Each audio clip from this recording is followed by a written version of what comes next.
Tenemos la nota, perfecto, tenemos la nota, gracias a la producción. Bueno, Carlos Egiaro, nuestro ya economista de cabecera. Yo les recordaba vez pasada que en diciembre del año pasado nos contó, pero con una precisión realmente de evidencia, La evidencia la pudimos comprobar después. ¿Cómo íbamos a estar en enero, en febrero, en marzo? Y bueno, yo le pedí a los oyentes recién que nos digan, que nos manden preguntas para hacerle a Carlos Egiaro. Y claro, la pregunta es lógica. ¿Qué va a pasar con el país los próximos meses? ¿Qué tal, Carlito? ¿Cómo te va? Buen día. ¿Qué tal? Buenos días, ¿cómo estás? Bueno, ya aquí teníamos que apelar a dotes de clarividencia o a través de las variables económicas se puede saber o se podría saber qué va a pasar con nuestro bendito país y la economía en los próximos meses. Bueno, lo que pasa es que, digamos, entre tus oyentes hay preocupaciones diversas, ¿sí? Porque hablar de decir qué va a pasar con el país en distintas facetas. Uno puede decir, bueno, ¿qué va a pasar con la recesión? ¿Se termina la recesión? ¿Empieza la reactivación? ¿Cuándo? Esa es una pregunta. Claro. Otra gente te estará planteando, otro oyente estará pensando, no, a mí lo que me preocupa es cuándo van a bajar la inflación. Es decir, cuándo van a reducir esta inflación a una cosa más razonable y yo voy a empezar a dejar de perder poder adquisitivo de mi salario, de mi jubilación.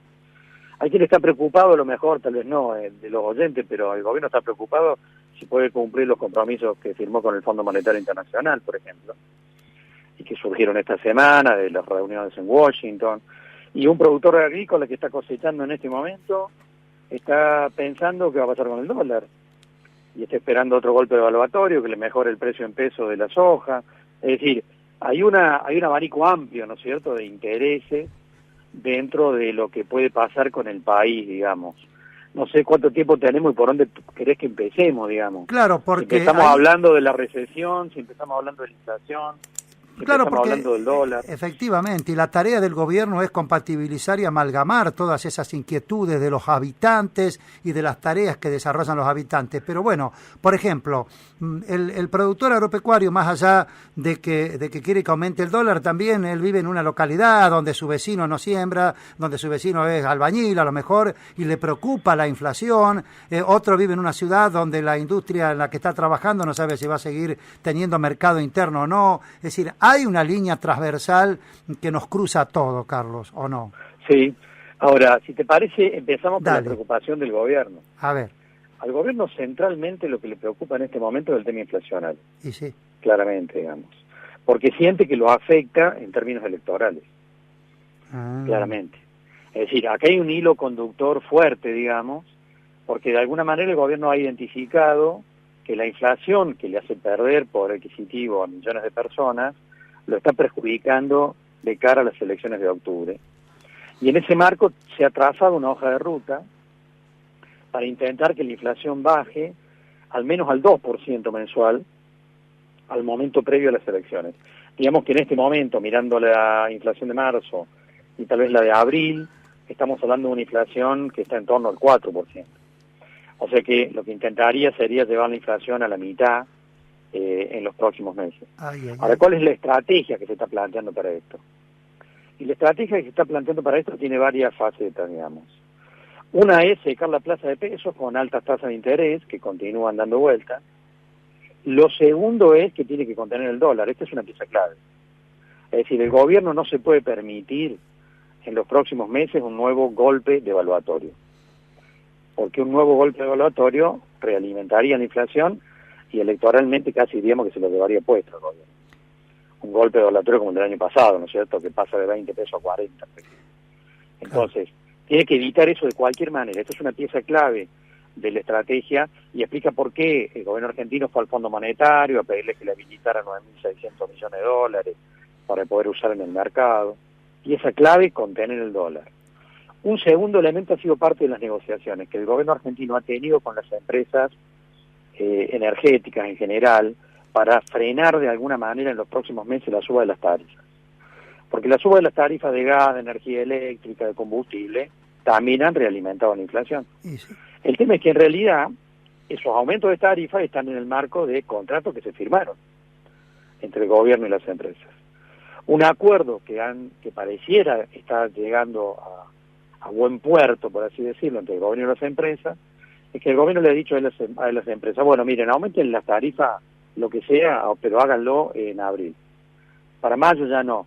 Es decir, hagan lo que tengan que hacer entre abril y mayo y después no aumenten más. Entonces, el gobierno sí es cierto que está dispuesto a comerse una inflación alta de marzo, que la vamos a conocer en una semana, cerca del 4%, y también está dispuesto a comerse una inflación alta en abril. Pero en realidad dice, bueno, después tenemos que mostrar una señal de descompresión. Jorge, o Carlos, perdón, Carlos, Sí. este acuerdo de precios que se dice que se va a anunciar el miércoles que viene, Sí. ¿tiene vida esto? Mira, el acuerdo de precios que se ha anunciado es una demostración de la improvisación con la que actúa este gobierno y cómo está siguiendo de atrás los acontecimientos.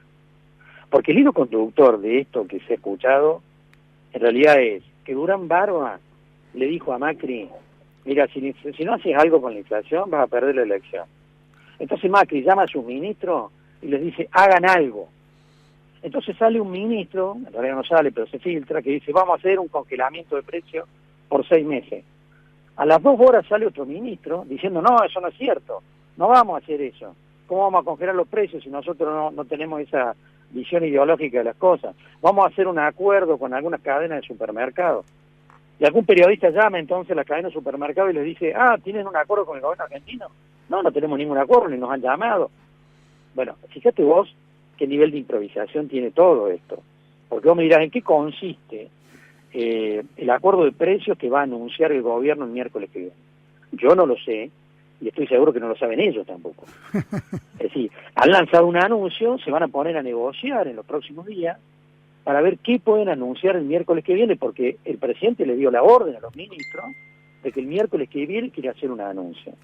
Ahora, por supuesto, controles de precios y regulaciones son políticas que van en contra, digámoslo así, del ADN de este gobierno, ¿no es cierto? Estar en contra del ADN de lo que es este gobierno. Claro, porque lo hacía el anterior. Exactamente, que llegó precisamente diciendo que había que desarmar esas cosas. Entonces ahora sale este mismo gobierno diciendo que va a hacer esas cosas. Bueno, esto te demuestra el nivel de improvisación en el que se están manejando, porque tiene serias dificultades, obviamente, para controlar las variables de la economía. Pero digamos que, volvamos sobre las probabilidades. Es posible que la inflación, que decimos en marzo y en abril, la inflación oficialmente, el INDEC, va a dar valores cercanos al 4%, entre el 3,5% y el 4%. ¿Es posible que después de mayo la inflación empiece a descomprimirse? La respuesta es sí, si se dan ciertas condiciones. ¿Cuál? Que efectivamente hagan un acuerdo, no con las empresas que venden productos en góndola, sino con las empresas energéticas, la de combustible, para que no aumenten más las tarifas, que puedan contener el dólar. Ahí las cerealeras liquidaron, dice Clarín de hoy, Carlos, las cerealeras liquidaron 150 millones de dólares y el dólar aceleró su caída a 43,28. A medida que el campo vaya levantando la cosecha y que las cerealeras liquiden, ¿se puede mantener el dólar? ¿Es realmente el campo el que le va a dar una mano al gobierno? Hay dos cosas, digamos, ahí jugando. Primero, los meses de abril, mayo y junio son los meses que concentran la mayor liquidación de divisas de parte del sector agropecuario, que es lo que estamos empezando a ver. Uh-huh. A eso adicionalmente está el acuerdo con el Fondo Monetario que lo habilitó al Banco Central a usar 9.600 millones de dólares de la reserva para contener el dólar también. De tal manera que vos si sumás los dólares de la cosecha con los dólares que el Fondo Monetario le habilitó al Banco Central para contener la cotización, uno diría, bueno, entonces están dadas las condiciones como para que puedan contener una corrida cambiaria o como para que no la haya. Y la respuesta sería sí en estos 3-4 meses. Pero no tenemos la certeza de eso. ¿Por qué? Porque las elecciones son en octubre.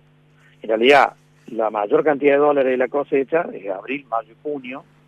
Y después de julio, agosto y septiembre, podemos encontrarnos con que la demanda de dólares empieza a acelerarse. Si la incertidumbre de los argentinos aumenta, digamos que cada vez que los argentinos tienen incertidumbre, lo primero que hacen es ¿qué cosa?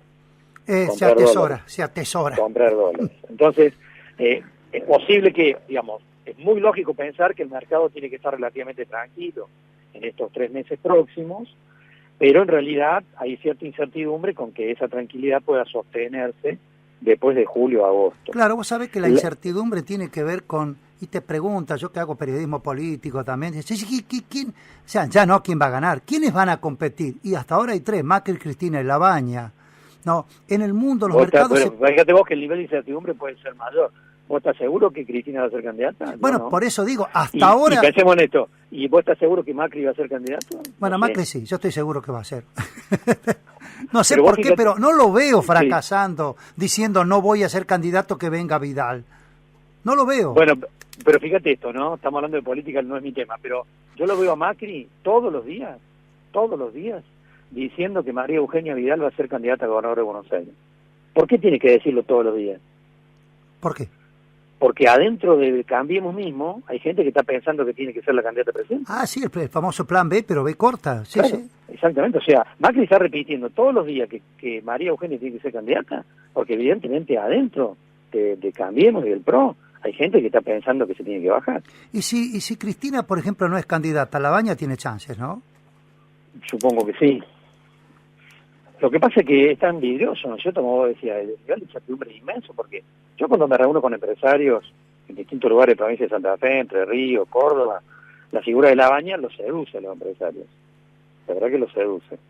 Pero si vos hablas, por ejemplo, yo en la universidad hablo con los jóvenes no tienen la más remota idea quién es Labaña. A los millennials. Claro, y los jóvenes representan si hablemos de menores de 30 y pico de años, representan 30-40% del electorado. O sea, es complejo esto. ¿No? Bueno, el candidato para los jóvenes sería Lustó, por ejemplo, el candidato de los jóvenes. Digo, o sea, un candidato joven. Puede ser, sí, puede ser. Lo que pasa es que lo que tenemos delante de la mesa es esto que vos decís, un nivel de incertidumbre inmenso.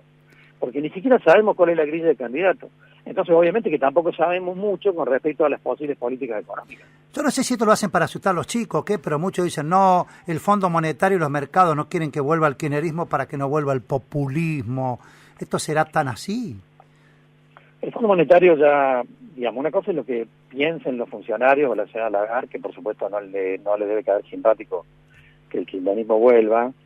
Pero desde el punto de vista formal, el Fondo Monetario emitió un comunicado hace poco, la semana pasada, diciendo que va a apoyar el gobierno que sea elegido en las elecciones. Es decir, el Fondo Monetario no se va a correr del apoyo que ha tenido en el marco del acuerdo, simplemente porque no le guste la cara del gobierno.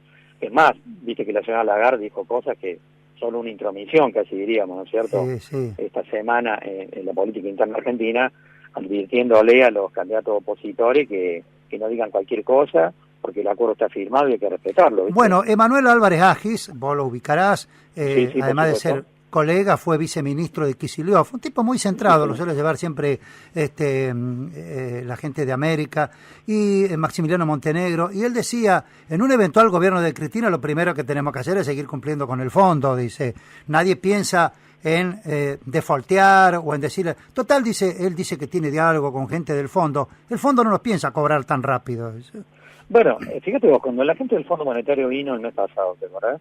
Uh-huh. Se reunió con funcionarios de gobierno argentino, pidió una reunión con Labaña y pidió una reunión con Kicillof. Claro. Y el Fondo Monetario se reunió con Labaña y se reunió con Kicillof y les preguntó a los dos lo mismo, tanto a Labaña como a Kicillof, ¿qué van a hacer con la deuda si son gobierno? Y los dos le dijeron, la vamos a respetar, si la deuda de un gobierno legítimo o democrático, no vamos a discutir esto está firmado, pero los dos dijeron, es posible que haya que discutir una reprogramación o una refinanciación de la deuda. Los dos plantearon eso. Y en realidad uno diría, tal vez al 2020 la necesidad de reprogramar la deuda del gobierno argentino haya que hacerla aunque Macri sea presidente. Porque los compromisos de pago del 2020 están arriba de los $50.000 millones, son una cifra muy dura. Carlos, nos quedan 2 minutos de programa. ¿Qué le podemos decir a nuestros distinguidos oyentes? Bueno, queda un tema por tocar que me parece relevante, que es el tema de la recesión. Ajá. Mi lectura es que la recesión de la economía argentina, estadísticamente medida interanualmente, va a tocar un piso allá por junio, más o menos en junio. Alguien dirá, entonces en junio la economía argentina empieza a crecer. No, estamos diciendo que deja de caer, que no es lo mismo que decir que empieza a crecer. Claro.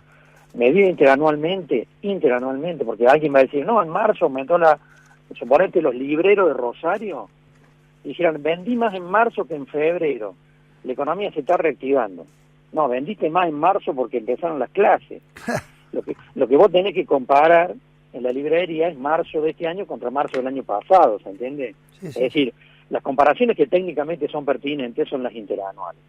Si medimos el nivel de actividad económica en términos interanuales, a través de los meses, el piso probablemente va a estar en junio. Y entonces en junio la recesión va a tocar un piso y va a empezar un proceso de recuperación pero va a ser muy lento.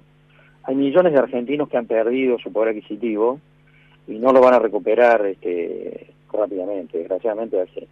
El escenario de la economía argentina va a seguir siendo complicado y de hecho hasta el propio Fondo Monetario dice en realidad en todo el ciclo anual el saldo anual va a ser negativo para el nivel de actividad económica. O sea que, como dirían los cordobeses, vamos a seguir boqueando hasta fin de año. Sí. Carlos, como siempre, gracias por tu deferencia y ha sido un gusto charlar contigo. Chao, buen día.